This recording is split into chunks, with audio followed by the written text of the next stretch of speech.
Analog TV shutdown, maaaring simulan bago matapos ang 2024, ayon sa NTC. Mukhang bilang na ang mga araw ng ating mga nakasanayang panonood sa analog television.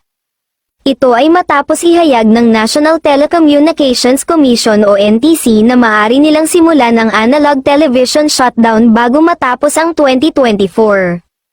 Initially, maaring ang simulan ito sa Kalakhang, Maynila o sa Mega Manila bilang bahagi ng paglipat ng bansa sa Digital Terrestrial Television o DTT.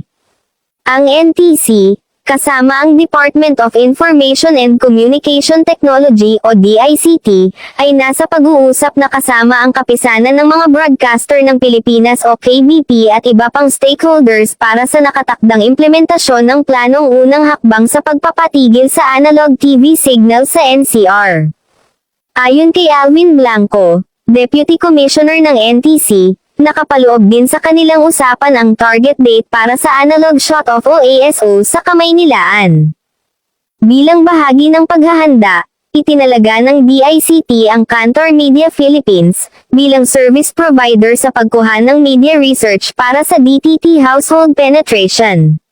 Layunin naman ng DICT na magtipon ng tamang data sa mga kabahayan na may access sa digital TV sa post-pandemic situation sa paghahanda para sa ASO.